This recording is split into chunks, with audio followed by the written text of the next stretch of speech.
Hello everyone, स्वागत है आप सबको मेरे यूट्यूब चैनल में। आज मुझे मेरे यूट्यूब चैनल में एक कमेंट आया था, ऐसा कमेंट जो मेरे दिल को छू गया और मैंने सोचा इस टॉपिक में एक वीडियो तो बनाना बनता है। क्योंकि नॉर्मली एक लड़की है 9 क्लास या 10 क्लास में पढ़ती है और उन्होंने मुझे कमेंट किए, 9th या 10th की जो स्टूडेंट होता है उन्होंने मुझे कमेंट किया है कि मैम मुझे अनचाहे प्रेगनेंसी हो गया, तो इसके लिए मैं क्या करूं। तो देखिए, बहुत सारे ये school going girl, college going girl में ये सारी चीज़ें प्रॉब्लम ये प्रॉब्लम आजकल मैक्सिमम ये चीज़ें होता है कि 9th 10th 8th की जो लड़कियां होती है या फिर कॉलेज गोइंग जो लड़कियां होती हैं वो अनचाहे प्रेगनेंसी हो जाती है। अगर किसी को अनचाहे प्रेगनेंसी हो, बिना चाहे प्रेगनेंसी हो जाए, वो प्रेग्नेंट हो जाए तो क्या करे।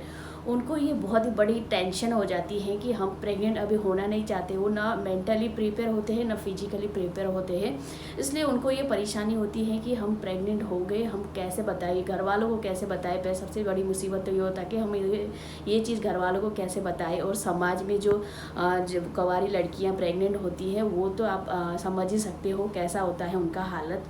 तो आज हम इस विषय में डिस्कस करने वाले हैं कि अगर आपका अनचाहे प्रेगनेंसी हो जाता है, आप कवारी लड़की हो, तो आपको क्या करना चाहिए। तो सबसे पहले तो आप ये जान लीजिए, इंडिया में अबॉर्शन कराना बिल्कुल लीगल है। अगर आप 18 साल हो या फिर 18 साल से ऊपर हो तो आपको बिल्कुल डॉक्टर लीगली अबॉर्शन के लिए दवाइयाँ देते हैं। इसमें आपकी पेरेंट्स की या फिर कोई गार्जियन की लीगल रिटर्न की ज़रूरत नहीं पड़ती है। आप अकेले जाके अपना अबॉर्शन करा सकते हो या फिर दवाइयाँ ले सकते हो। इसके लिए बस आपको आधार कार्ड की एक कॉपी लगेगी और आपको वहाँ पे जो मेडिकल प्रोसेस होता है उसके लिए थोड़ा सा सिग्नेचर कराते हैं। इसके लिए आपकी गार्जियन की ज़रूरत नहीं पड़ती है। आप अकेले जाके वहाँ पे अबॉर्ट करा के आ सकते हो। अगर आप 18 साल से छोटे हो, 16 या फिर 17 साल के हो, तो वहाँ पे आपको डॉक्टर एक लीगल गार्जियन की रिटर्न की जरूरत मांगते हैं। रिटर्न जब आपकी गार्जियन जो होते हैं उनकी रिटर्न आपको ज़रूरत पड़ती है अबॉर्शन कराने के लिए। ये तो हो गई है लॉ की बातें। मैं सबसे पहले आप ये कैसे पता करोगे कि आप प्रेग्नेंट हो। सबसे पहला सिम्टम्स होता है प्रेग्नेंट होने का कि आपका पीरियड का मिस होना। अगर आपका पीरियड मिस हो गया है, जैसे आपका आज 30 तारीख को डेट आना था तो आपको डेट नहीं आया, 5 तारीख तक आपको डेट नहीं आया या फिर 7 तारीख तक आपको डेट नहीं आया, एक हफ्ता ऊपर हो गया है, तो आप मार्केट से आराम से 50 रुपये की किट मिल जाता है प्रेगा न्यूज़ का या फिर कोई से भी कंपनी का। आप किट ला के यूरिन प्रेगनेंसी टेस्ट कर सकते हो। अगर उसमें पॉजिटिव दिखाया तो आप बिल्कुल प्रेग्नेंट हो।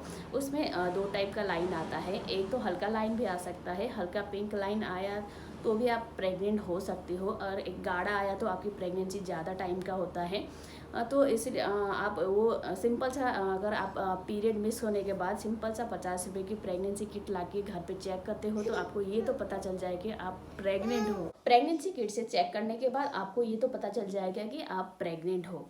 अब आप घबरा जाते हो कि मैं क्या करूं क्या नहीं करूं, आपको कुछ समझ में नहीं आता है। इस टाइम में आपको थोड़ा सा दिमाग से काम लेना है। जो भी होम रेमेडी होते हैं, बहुत सारे आपने होम रेमेडी होगा, बहुत सारे यूट्यूब में ऐसे चीज़ें मिल जाती हैं होम रेमेडी से मतलब बच्चा गिराए या फिर अबॉर्शन करे, आपको उसमें बिल्कुल नहीं जाना है। अगर आप पहली बार माँ बनने वाली हो तो आपका एज अगर टीन एज है तो आप अगर कुछ ऐसा उल्टा सीधा चीज़ें करते हो, उल्टी सीधी चीज़ें लेते हो, होम रेमेडी वगैरह यूज करते हो, तो आपकी ब्लीडिंग बहुत सारा हो सकता है और आपकी जान भी जा सकती है। इसलिए आपको बहुत ही होशियारी से और दिमाग से काम लेना चाहिए उस टाइम पे। अब आपको मैं ये बताती हूँ, अगर आपकी प्रेगनेंसी 6 वीक के ऊपर हो गया, जैसे आपको पता नहीं चला है, 6 हफ्ते तक आपको बिल्कुल भी पता नहीं चला, तो 6 वीक हो गया है उसको और आपको पता ही नहीं चला है, 6 वीक के बाद अगर आप डॉक्टर के पास जाते हो तो वहाँ पे बच्चों का धड़कन आ जाता है और वहाँ पे आपको डॉक्टर जो होते हैं दवाइयों से अबॉर्शन नहीं कराते हैं, वहाँ पे सर्जिकल अबॉर्शन कराना पड़ता है। उसके लिए 6 वीक के ऊपर होते ही आपको वहाँ पे कुछ इंस्ट्रूमेंट होता है, वैक्यूम वगैरह होता है, उससे आपका अबॉर्शन करते हैं और आपको आधा बेहोश करते हैं। अगर आप चाहो तो पूरा बेहोश करके भी कर सकते हैं और डॉक्टर आप चाहो तो आधा बेहोश करके भी उसको कर सकते हैं। आपके ऊपर डिपेंड है कि आप पूरा बेहोश होना चाहते हो या फिर आधा बेहोश होना चाहते हो। इसके कुछ फीस अल्टर है, पूरा बेहोशी का थोड़ा ज़्यादा है और आधा बेहोशी का थोड़ा सा कम है। तो अगर आपकी 6 वीक के ऊपर का प्रेगनेंसी है तो आप डॉक्टर की सर्जिकल अबॉर्शन कराना पड़ेगा। अगर आपकी प्रेगनेंसी 6 वीक से नीचे है तो आपको डॉक्टर दवाइयाँ दे देते हैं। आराम से आप दवाइयाँ खा के अबॉर्शन करा सकते हो।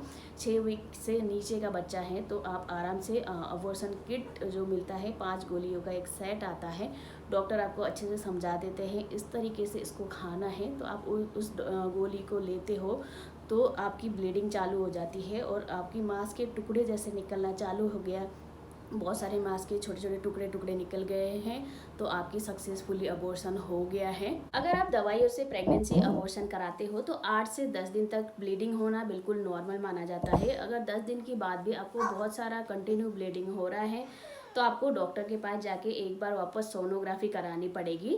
अगर आपको आज का वीडियो इन्फॉर्मेटिव लगी हो तो लाइक, शेयर और कमेंट कीजिए और आपकी दोस्तों के साथ भी शेयर कीजिए जिसको ये वीडियो की ज़रूरत है।